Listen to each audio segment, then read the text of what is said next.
latente, ¿verdad? Tenemos los osteoblastos, que son los que producen la matriz de colágeno. Y los osteoclastos son los que reabsorben el hueso que se formó o se tapó.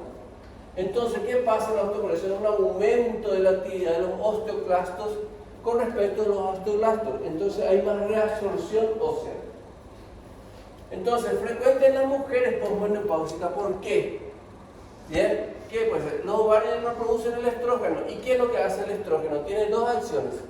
Aumenta la absorción de calcio en la segunda porción del yeyuno o del duodeno, ¿verdad?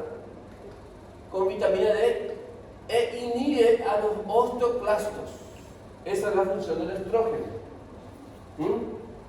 Esa es la función del estrógeno. Entonces, inhibe la absorción de osteoclastos y aumenta la absorción en la segunda porción del yeyuno, ¿verdad? Del duodeno. Al estar eficiente, el calcio no se absorbe y el que ya está se va presente los huesos se va perdiendo, lógico, aumenta la actividad de los osteoclastos. Entonces, por eso hacemos la calcemia. Una mujer en menopausia puede estar hasta normal o aumentado. El problema es el proceso de fijación de ese calcio. Al estar eficiente, el calcio se consume en suplementos, generalmente irrita el estómago ya que el calcio es un ácido. El calcio es un mineral también, pero siempre es sulfato de calcio, siempre se hace una asociación para poner la absorción. El calcio, generalmente la cantidad, nuestra alimentación diaria tiene el pool necesario de calcio para que nosotros necesitamos. No es que nosotros tomamos 10, 100 o 100.000 de calcio, se va todo nuestro hueso, o sea, sobre 10 nomás para 100 mil. Entonces, eso es lo que tenemos que tener en cuenta. Entonces, ¿qué se produce? Entonces, esto disminuye la densidad del hueso. ¿Cuál es el estudio que nosotros solicitamos para saber la densidad del hueso? Densitometría ósea. ¿Qué es la densitometría ósea?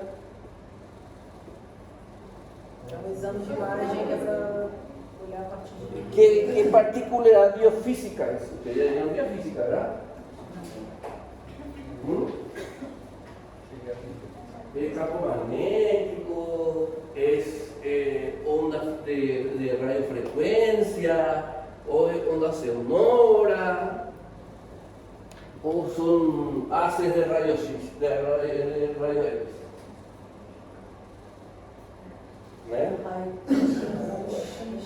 La base es rayo. Entonces, es una captación de acuerdo con respecto a la radiación. Un escáner se hace en todo el cuerpo, ¿verdad? Pero se utilizan parámetros o lugares en el cual nosotros vemos que tenemos como parámetros. Siempre ustedes cuando ven un estudio de densitometría ósea tienen que tener mínimo 3 lugares. ¿Y dónde son los lugares? En los lugares que se fracturan más fácilmente las personas que tienen osteoporosis. Aquí vemos cuerpo vertebral, torácico, la deformidad típica de esta persona es esta cifosis. ¿Quién es paraguayo acá? ¿Dónde está? El único, ¿verdad? Nosotros decimos que Oñuñín. ¿Cómo es? Oñuñín, ¿qué es? No sabe nada. ¿No sabe? Sí, Cuando va pasando los años estamos disminuyendo la altura. ¿Por qué? ¿Por qué se produce? Porque se van acuñando las vértebras, sobre todo las torácicas, y eso es debido a la osteoporosis. Entonces, debido a eso nosotros vamos adquiriendo una deformidad de la columna, y las personas de edad tienen una deformidad así, y ya se le dice espondilitis anquilosante, ya prácticamente se vuelve como una caña de bambú la columna debido a que se fija por la artrosis. Entonces, la cifosis es el desvío anterior de la columna. Entonces, eso es lo que produce el cuerpo vertebral. Y son las fracturas vertebrales son las más frecuentes, ¿verdad? Entonces, la columna, metáfisis de la muñeca, cuando uno se cae, ¿no sos, Tatiana? Cuando vos te caes, uno que lleva lo primero que lleva es ¿qué lado?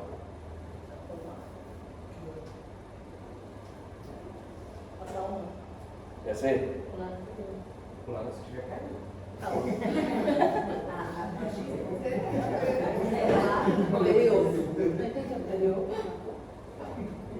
Anterior.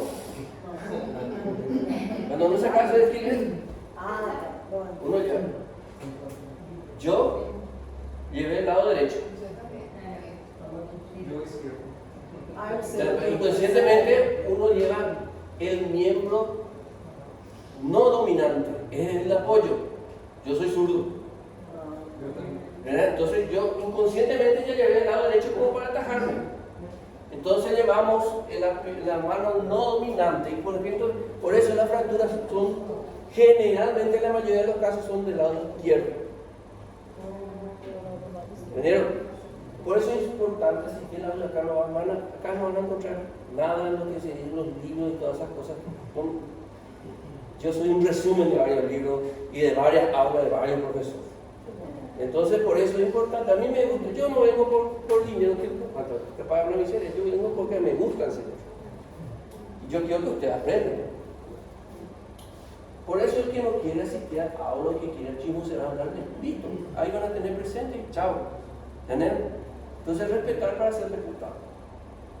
Bueno, entonces, el otro, vos cuando te caes, lleva la mano. Se hace un mecanismo torsional. Cadera, fractura del cuello del fémur.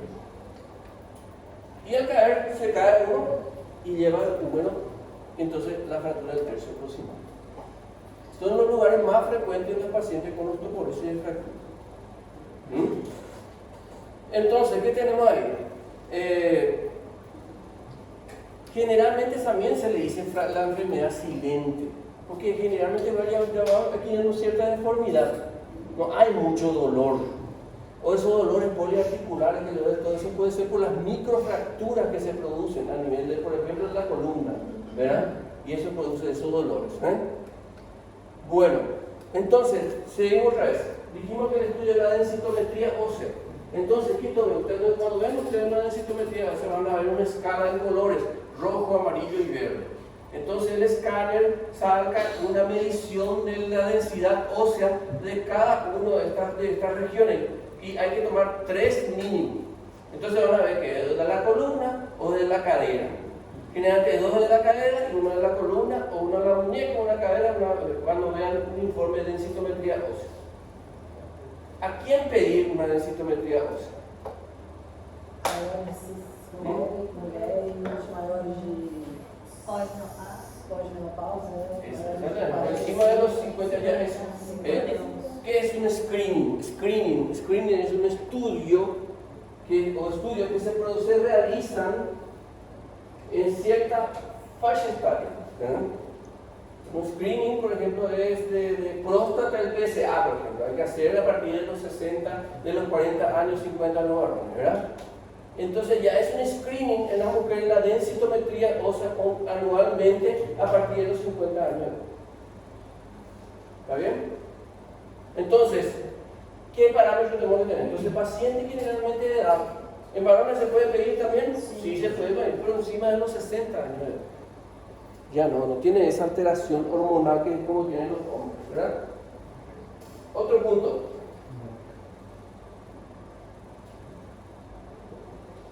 Tenemos que suspender la ingesta de calcio por lo menos 15 días antes de hacer el estudio. ¿Entendieron? Porque ahí realmente estamos viendo cómo es el metabolismo del calcio. Porque si nosotros le damos calcio, hacemos densitometría, eso te puede dar un falso positivo, es un falso negativo, decir que está bien. Y existen 3 categorías en la densitometría ósea: normal, osteopenia y osteoporosis. Normal es el verde, osteopenia el amarillo y rojo es la osteoporosis. Cuando vean un estudio de densitometría o busquen en internet van a ver que es eso. Entonces, ¿qué parámetros otra vez hay que tener en cuenta? También hay que ver. No tomar como parámetro en la región que tuvo fractura. Si tuvo una fractura en una muñeca, por ejemplo, ¿verdad? Lógico que va a estar aumentando la densidad ósea por la unión del hueso en esa región. No, entonces no, es un parámetro que tengamos nosotros una densitometría general del cuerpo humano. ¿Está bien? Seguimos. Bueno, esto ya vamos a dar cuando demos inmovilización. Bueno, por eso yo divido esta aula en dos aulas, porque es un poco densa, dijimos. La primera era muchas definiciones y esto ya es un poco más de explicación correspondiente. Ahora, fases de una consolidación de una consolidación, nosotros hablamos de la cicatrización del hueso. Entonces, ¿qué pasa cuando se produce una fractura? Por definición dijimos que es solución de continuidad de un hueso, ¿verdad? Voy a invocar. Entonces tenemos una solución de continuidad. Tenemos cortical, ¿verdad? Cortical. Vamos a hacer normal, ¿no? Así. Se produce una fractura, se rompen las dos corticales, ¿verdad? Se produce la fractura de este nivel. En la región medial o la región de la médula del hueso, ¿qué tipo de tejido tenemos? Tejido grasoso, ¿verdad?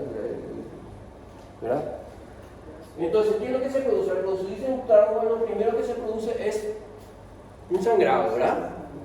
Entonces se produce una fractura, se rompen los vasos sanguíneos de esta región y se produce la primera fase que nosotros llamamos de hematoma. Entonces, la fase de hematoma. La fase de hematoma varía de acuerdo a cómo nosotros tratamos la fractura. Si tenemos una fractura y le dejamos así la fractura y se va moviendo, se va a formar un hematoma. ¿Verdad? Pero ahora si le inmovilizamos esa fractura, va a estacionar ese hematoma, o va a producirse más sangrado. Entonces la primera fase generalmente dura entre 24 a 48 horas.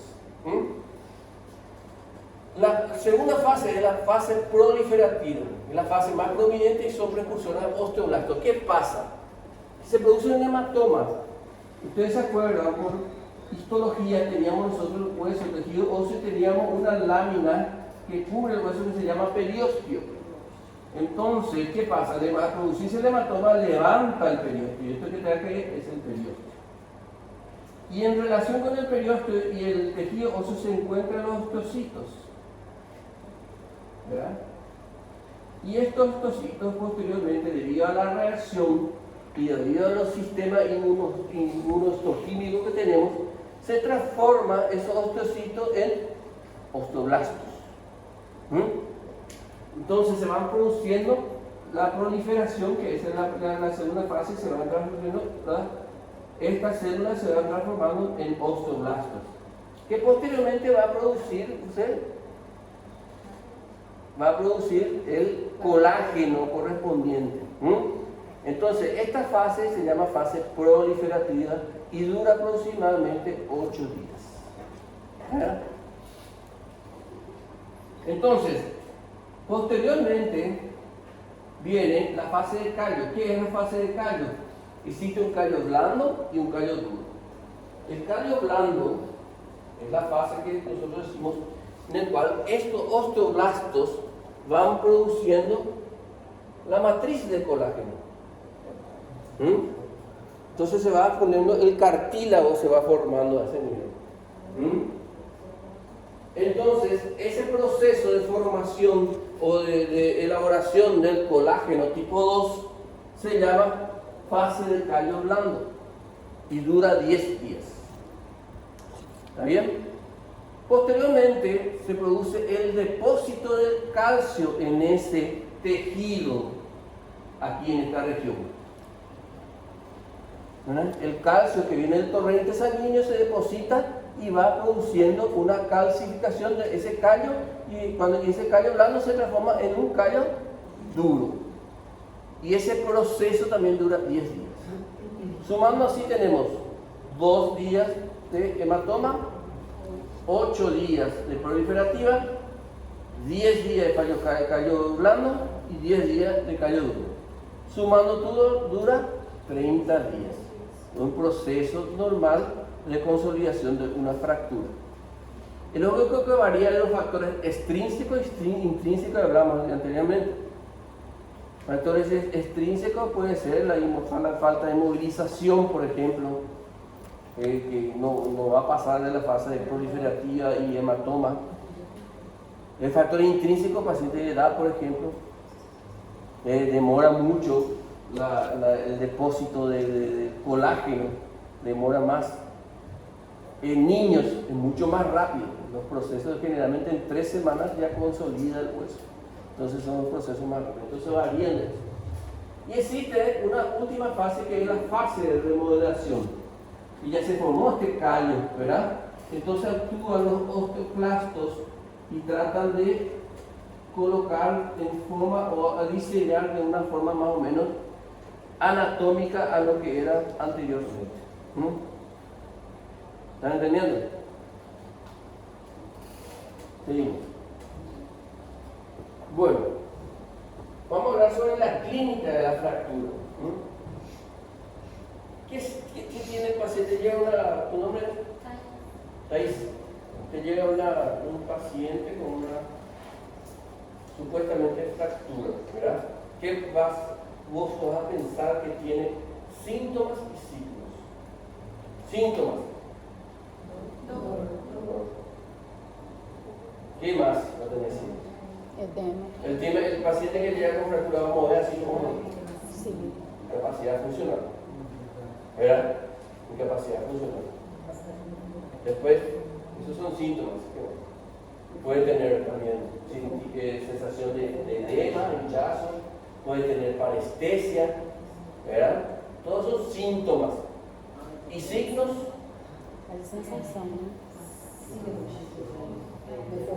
Deformidad. ¿Qué más? Edema, hematoma. ¿Puede tener calor local también? ¿Tu nombre?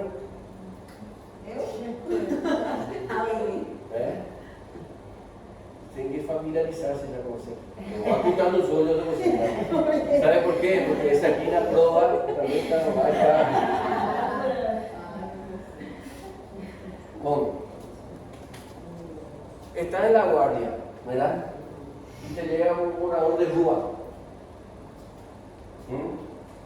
Está inconsciente, no puede hablar, no puede decir nada. Y tiene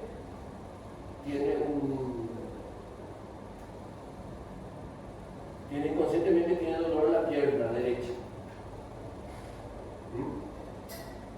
Entonces tenemos que hacer no tener radiografía.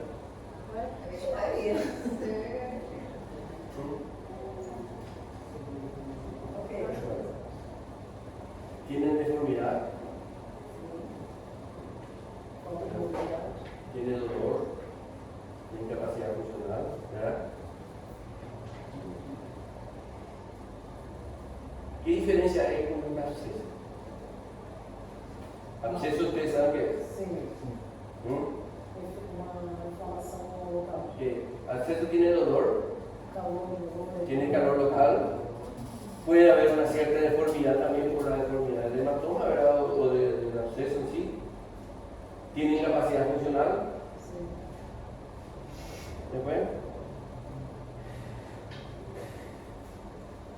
¿Cómo diferencias?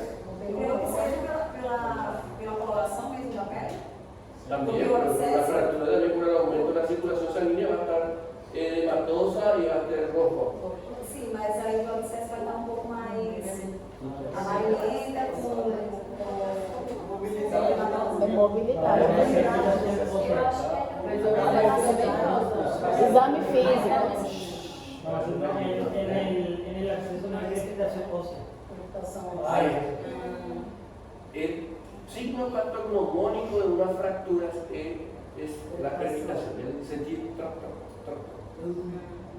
Es el patognomónico de una fractura. El signo patognomónico significa lo característico. Bueno, seguimos. Entonces, dolor, deformidad, impotencia funcional, crepitación o bajo nivel de fractura de edema, complicaciones puede haber tempranas y tardías. Todo esto es un aula que vamos a dar posteriormente. ¿Qué son los objetivos del tratamiento de una fractura? Cuando tenemos una fractura, ¿qué queremos nosotros hacer? ¿Verdad? Resolver el problema. En este caso, calmar el dolor. ¿Qué calma el dolor de una fractura? Imobilização, analgésico, redução, imobilização, analgésico. ¿Qué calma el dolor de una fractura? Está luxado un hombro, por ejemplo. ¿Verdad? Entonces, se va a hacer por fin a todas las así no le va a calmar el dolor. Colocar, restituir anatómicamente nuevamente, ya sea el hueso o ya sea la articulación. Entonces, el objetivo es la reducción. La reducción, que puede ser una manipulación imprudente, que significa reducir y poner en su lugar, por ejemplo, el hombro. Entonces, que calma también el dolor. Por ejemplo, si tenemos una fractura de cadera por acción del músculo ilíaco, el glúteo medio va a hacer una deformidad y todas esas cosas, y le duele. Entonces, en este caso, no podemos ponerle una inmovilidad, una férula atacada alto, no. Entonces, hacemos una tracción cutánea. Traccionamos, la tracción calma el dolor también. Entonces, puede ser, para restituir, puede ser crudenta, puede ser quirúrgica el proceso de reducción. ¿Vieron cómo vamos manejando los términos? Por eso la primera habla es muy importante. Entonces, posteriormente a hacer la reducción, tenemos que hacer la inmovilización. Que la inmovilización puede ser fijación externa, puede ser una férula. ¿Para qué? Es lo que dijimos, fase de consolidación, para que cumpla el proceso de la fase de la consolidación de la fractura. ¿Verdad? Si hacemos la buena inmovilización, va a durar 2 días para la fase de hematoma y va a constituir como debe ser los procesos. Entonces, la buena inmovilización es muy importante. Fijación externa puede ser una férula, un semiyeso, o puede ser una fijación interna, ya que es un material que utilizamos para la cirugía. Y posteriormente, una vez cumplido el proceso de consolidación ósea, tenemos que hacer la rehabilitación. Entonces, el proceso, el tratamiento básico de toda fractura es la reducción, inmovilización y rehabilitación. ¿Seguimos? Bueno, vamos a ir manejando nuevamente los términos. Ustedes ya dieron la parte de instrumentales quirúrgicos, ¿no? Todavía no dieron nada. Bueno, en el instrumentales quirúrgicos tenemos nosotros tenemos instrumentales que son de diéresis. De diéresis es que separan. Por ejemplo, los separadores, la tijera también para divulsionar y separar los tejidos, también es considerado un instrumental de diéresis. ¿Verdad? Que separa los tejidos son instrumentales de diéresis. Y tenemos instrumentales de síntesis, que es de unión. Por ejemplo, el portahoja es un instrumental de síntesis, porque es un instrumental que se utiliza. Entonces, los materiales que se utilizan para unir los tejidos óseos llamamos osteosíntesis. ¿Entendieron? No quiero escuchar más platina ni esas cosas, ¿no? ¿Está? Entonces, son material de osteosíntesis, son los que se utilizan. Entonces, el tratamiento quirúrgico de una fractura que implica el uso de algún material externo al hueso para dar fijación y mantener la reducción puede ser clavos, tornillos, placas u otro sistema de fijación. Son sistemas o son productos de osteosíntesis, esto que estamos hablando. Bueno, acá vemos, por ejemplo, son una fractura, por ejemplo, de muñeca, se utiliza, esos son unos clavos, ¿verdad? Que se llama estos clavos de Kirchner, igual que la presidenta de Argentina, ¿verdad? Kirchner, ¿verdad? Entonces, son clavos que estabilizan la fractura. ¿De qué tipo tenemos? ¿Cuáles? Tiene que ser los materiales tienen que ser, vamos a decir, que sean compatibles para el cuerpo humano. Existe una serie de gamas. Los más caros son materiales de titanio, porque el titanio tiene mayor compatibilidad con el cuerpo, con el hueso y el cuerpo humano. Lo que más se utiliza, ustedes ya habrán visto esos tipos plateados y todas esas cosas, son de vitalio, que es una aleación entre el acero, el cromo y el cobalto. Pero una imagen de frente, una imagen de perfil, una fractura radial, cómo se estabilizó. Esto es, por ejemplo, es una placa, ¿verdad? Una placa con tornillos, y acá un tornillo volante. No, ¿verdad? ¿Vieron dónde está marcado la? ¿Qué lado es entonces? ¿Eh? ¿Vieron? Pero era, si estaba marcado acá, iba a ser derecho. ¿Vieron? Entonces, ¿vieron? Entonces, ese es un tornillo interfragmentario. A veces tenemos fracturas oblicuas. Entonces, nosotros ponemos un tornillo que hace compresión en el foco de fractura y esta es una placa de sostén. Y acá, el peroné. El peroné no hicieron nada. ¿Ok? Al hacer la reducción de la tibia ya se reduce solo el peroné. Si vos tenés una fractura de este nivel y te quieren operar, te quieren joder. ¿Bien? El peroné solamente es quirúrgico hasta 5 centímetros por encima de la superficie articular de la tibia, porque ahí empieza la membrana interósea. Entonces, cuando vos haces la reducción de la tibia con un mecanismo de ligamentotaxia, se dice, tracciona los ligamentos, hace que se reduce solo el peroné. ¿Está bien? Bueno, amarría, que son el cerclaje, ¿verdad? ¿Vieron ustedes la fractura de rótula que habíamos visto? El famoso cerclaje, ¿vieron? Y también tenemos, a veces, tenemos así, por ejemplo, tenemos una fractura del cuello del fémur, ¿verdad? La fractura del cuello. El cuello del fémur tiene generalmente, la cabeza del fémur tiene generalmente una circulación terminal. ¿Qué significa eso? Que va al torrente y los vasos son terminales, es decir, son distales a este nivel, ¿verdad? Entonces, si tenemos una fractura a ese nivel, se produce una alteración de la circulación ya de la cabeza. Entonces, si ponemos material de osteosíntesis solamente para fijar, capaz que no consolide. Entonces ya hacemos directamente ya una prótesis. En este caso es una prótesis parcial porque solamente tiene el componente femoral. Prótesis total que tiene un componente acetabular y un componente femoral. ¿Entendieron? Este es un material de osteosíntesis, una fractura. No todo material de osteosíntesis es una maravilla, no es que por ahí ya está todo. A veces por factores intrínsecos del hueso, ¿verdad? O factores extrínsecos, mala inmovilización, puede dar un retardo o una falla del material de osteosíntesis por alteración de la consolidación. No consolidó, entonces suelta todas las placas de los tornillos. Enclavijado endomedular, ¿verdad? Entonces ponemos un clavo dentro del hueso, ¿verdad? Y fijamos, nosotros hacemos esto, todas las maniobras ahora son todas las maniobras generalmente incruentes. ¿Qué significa eso? Que no se abre el foco de fractura.